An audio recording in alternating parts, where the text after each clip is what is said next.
شروع اللہ کا نام لے کر جو بڑا مہربان نہایت رحم والا ہے۔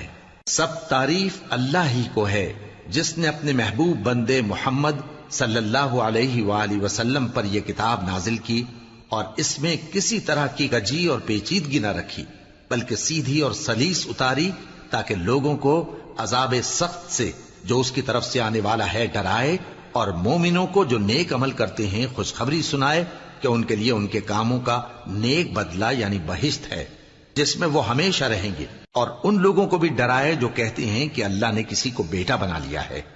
ان کو اس بات کا کچھ بھی علم نہیں اور نہ ان کے باپ دادا ہی کو تھا۔ یہ بڑی سخت بات ہے جو ان کے منہ سے نکلتی ہے، اور کچھ شک نہیں کہ یہ جو کچھ کہتے ہیں محض جھوٹ ہے۔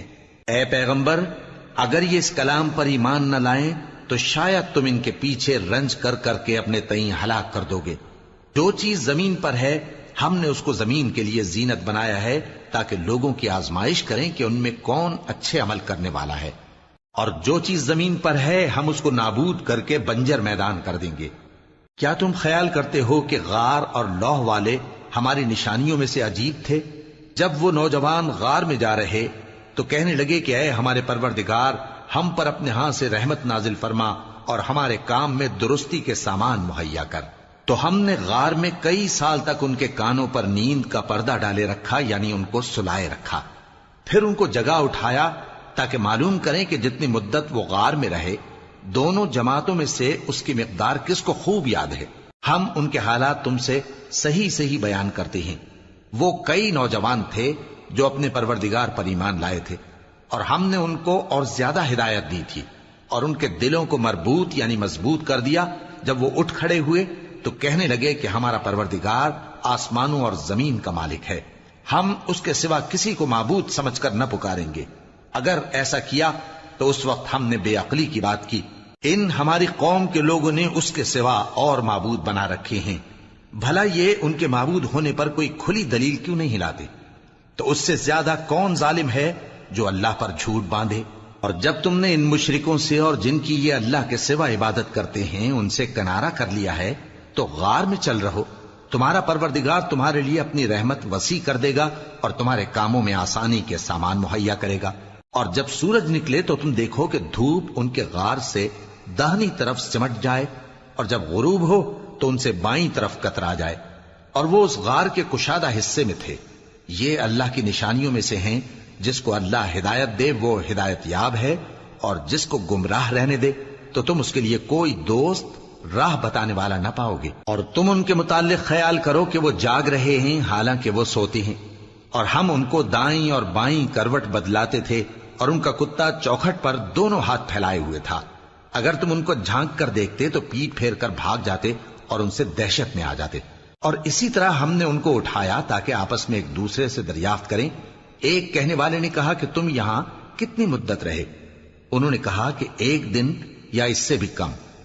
انہوں نے کہا کہ جتنی مدت تم رہے ہو تمہارا پروردگار ہی اس کو خوب جانتا ہے، تو اپنے میں سے کسی کو یہ روپیہ دے کر شہر بھیجو، وہ دیکھے کہ نفیس کھانا کون سا ہے تو اس میں سے کھانا لے آئے، اور احتیاط سے آئے جائے اور تمہارا حال کسی کو نہ بتائے۔ اگر وہ تم پر دسترس پا لیں گے تو تمہیں سنسار کر دیں گے یا پھر اپنے مذہب میں داخل کر لیں گے، اور اس وقت تم کبھی فلاح نہیں پاؤ گے۔ اور اسی طرح ہم نے لوگوں کو ان کے حال سے خبردار کر دیا تاکہ وہ جانیں کہ اللہ کا وعدہ سچا ہے، اور یہ کہ قیامت جس کا وعدہ کیا جاتا ہے اس میں کچھ شک نہیں۔ اس وقت لوگ ان کے بارے میں باہم جھگڑنے لگے اور کہنے لگے کہ ان کے غار پر عمارت بنا دو۔ ان کا پروردگار ان کے حال سے خوب واقف ہے۔ جو لوگ ان کے معاملے میں غلبہ رکھتے تھے وہ کہنے لگے کہ ہم ان کے غار پر مسجد بنائیں گے۔ بعض لوگ اٹکل پچو کہیں گے کہ وہ 3 تھے اور چوتھا ان کا کتا تھا، اور بعض کہیں گے کہ وہ 5 تھے اور چھٹا ان کا کتا تھا، اور بعض کہیں گے کہ وہ 7 تھے اور 8واں ان کا کتا تھا۔ کہہ دو کہ میرا پروردگار ہی ان کے شمار سے خوب واقف ہے، ان کو جانتے بھی ہیں تو تھوڑے ہی لوگ جانتے ہیں۔ تو تم ان کے معاملے میں بحث نہ کرنا مگر سرسری سی بحث، اور نہ ان کے بارے میں ان میں سے کسی سے کچھ دریافت ہی کرنا، اور کسی کام کی نسبت نہ کہنا کہ میں اسے کل کر دوں گا، مگر انشاءاللہ کہہ کر یعنی اگر اللہ چاہے تو کر دوں گا، اور جب اللہ کا نام لینا بھول جاؤ تو یاد آنے پر لے لو۔ اور کہہ دو کہ امید ہے کہ میرا پروردگار مجھے اس سے بھی زیادہ ہدایت کی باتیں بتائے۔ اور اصحاب کہف اپنے غار میں 9 اوپر 300 سال رہے۔ کہہ دو کہ جتنی مدت وہ رہے اسے اللہ ہی خوب جانتا ہے، اسی کو آسمانوں اور زمین کی پوشیدہ باتیں معلوم ہیں، وہ کیا خوب دیکھنے والا اور کیا خوب سننے والا ہے۔ اس کے سوا ان کا کوئی کارساز نہیں، اور نہ وہ اپنے حکم میں کسی کو شریک کرتا ہے۔ اور اپنے پروردگار کی کتاب کو جو تمہارے پاس بھیجی جاتی ہے پڑھتے رہا کرو، اس کی باتوں کو کوئی بدلنے والا نہیں، اور اس کے سوا تم کہیں پناہ بھی نہیں پاؤ گے۔ اور جو لوگ صبح و شام اپنے پروردگار کو پکارتے اور اس کی خوشنودی کے طالب ہیں، ان کے ساتھ صبر کرتے رہو، اور تمہاری نگاہیں ان میں سے گزر کر اور طرف نہ دوڑیں کہ تم دنیاوی زندگی کی رونقوں کے خواستگار ہو جاؤ۔ اور جس شخص کے دل کو ہم نے اپنی یاد سے غافل کر دیا ہے اور وہ اپنی خواہش کی پیروی کرتا ہے اور اس کا کام حد سے بڑھ گیا ہے، اس کا کہا نہ ماننا۔ اور کہہ دو کہ لوگو یہ قرآن تمہارے پروردگار کی طرف سے برحق ہے، تو جو چاہے ایمان لائے اور جو چاہے کافر رہے۔ ہم نے ظالموں کے لیے دوزخ کی آگ تیار کر رکھی ہے جس کی قناتیں ان کو گھیر رہی ہوں گی، اور اگر فریاد کریں گے تو ایسے کھولتے ہوئے پانی سے ان کی داد رسی کی جائے گی جو پگھلے ہوئے تانبے کی طرح گرم ہوگا، اور جو ان کے چہروں کو بھون ڈالے گا۔ ان کے پینے کا پانی بھی برا اور آرام گاہ بھی بری۔ اور جو ایمان لائے اور کام بھی نیک کرتے رہے تو ہم نیک کام کرنے والوں کا اجر ضائع نہیں کرتے۔